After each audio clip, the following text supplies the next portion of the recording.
សំណួរល្អ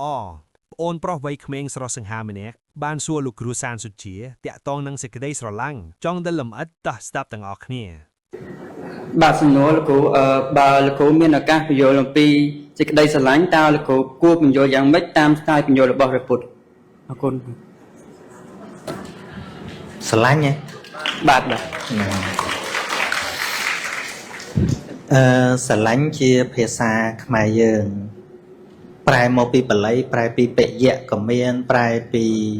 លោភៈក៏មានប្រែពីមេត្តាក៏មានប៉ុន្តែគ្រាន់ថាប្រើពាក្យស្រឡាញ់ដដែលចុះប៉ុន្តែបើស្រឡាញ់ដោយការសង្គ្រោះវាជាហេតុនៃមង្គលប៉ុន្តែបើស្រឡាញ់ហួងហែងវាជាហេតុនៃសេចក្តីទុក្ខអញ្ចឹងមានកន្លែងខ្លះព្រះអង្គសម្ដែងថាពេលមកតោជាយតេសោកោសេចក្តីសោកកើតព្រោះស្រឡាញ់ពេលមកតោជាយតេភយ៉ាងសេចក្តីសោកកើតសេចក្តីភ័យតក់ស្លុតកើតពីការស្រឡាញ់កាលបើមិនមានសេចក្តីស្រឡាញ់ជាប់ជំពាក់ហើយអត់មានសោកអត់មានភ័យអីទេប៉ុន្តែបញ្ជាក់ច្បាស់ណាស់ថាស្រឡាញ់ហ្នឹងស្រឡាញ់ហួងហែងប៉ុន្តែបើស្រឡាញ់ដោយការអនុគ្រោះមានតែរំដោះចិត្តនឹងឲ្យកាន់តែស្បើយទៅដល់ហើយទៅសូម្បីតែដៃគូប្តីប្រពន្ធក៏ដោយខ្ញុំមើលមិនសូវឃើញថាស្រឡាញ់ដោយមេត្តានៅជាមួយគ្នារាប់ឆ្នាំពេលបែកគ្នាស្រាប់និយាយគ្នាតាម Facebook ឡើងខ្ចាយនេះមិនមែនស្រឡាញ់ដោយមេត្តាទេមិនមែនស្រឡាញ់ដោយការអនុគ្រោះទេគឺស្រឡាញ់ព្រោះតែគេមិនធ្វើឲ្យត្រូវចិត្តអញអាហ្នឹងស្រឡាញ់ហួងហែងមែនទេ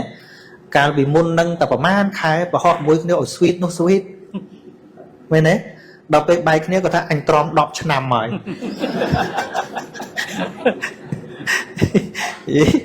ហ្នឹងហើយកន្លែងនោះមិនមែនវេទិកាបង្ហាញរឿងយើងទេណា Facebook ខ្ញុំជម្រាបថាមិនបាច់ sweet ពេកក៏បានដែរ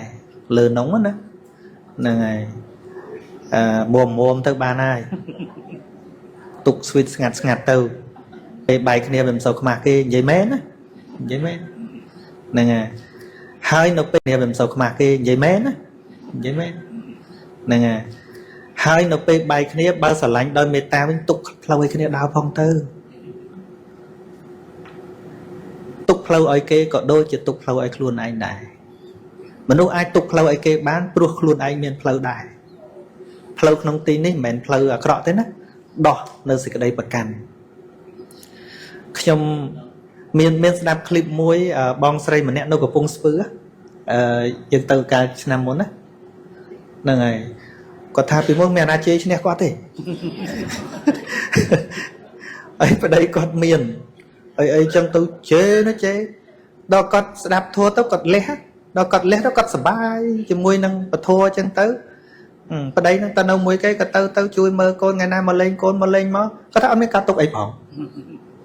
តែពិតរឿងវាអត់មានអីគួរការទុកទេការប្រព្រឹត្តខុសក្នុងរឿងហ្នឹងក៏ដោយគិតឲ្យមែនតែនទៅមិនមែនប្តីអ្នកទៅដើរធ្វើអញ្ចឹងអ្នកបានស្អីទេគាត់បានធាតលហាមទេអត់មានបានអីទេមនុស្សដែលមានលំនឹងគឺយើងដែលអត់ខូចនឹងហើយដែលយើងរក្សាខ្លួនយើងល្អនឹងហើយដែលយើងគួរតែបានសេចក្តីសុខគាត់នោះទេដែលបាក់នោះបាក់មិនខ្លះតិចពួកអញដឹងទៅឃើញបាក់ឃើញផ្លូវបាក់ហើយបើនិយាយមែនណាហ្នឹងមកផ្ទះញឹកពេកនោះគេទេហៅទៀតបាក់ទៀត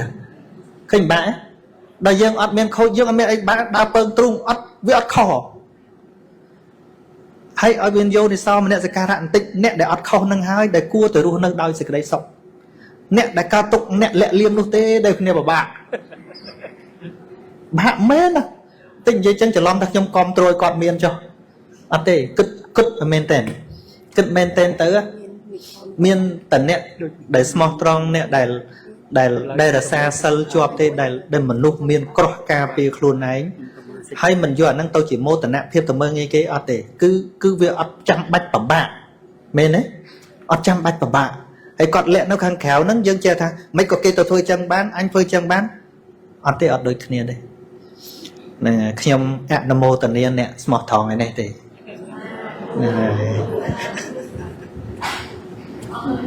សរុបមកការស្រឡាញ់គឺជារឿងល្អតែបើស្រឡាញ់ហួងហែងជាប់ជំពាក់ខ្លាំងជាហេតុនាំឲ្យការទុក្ខ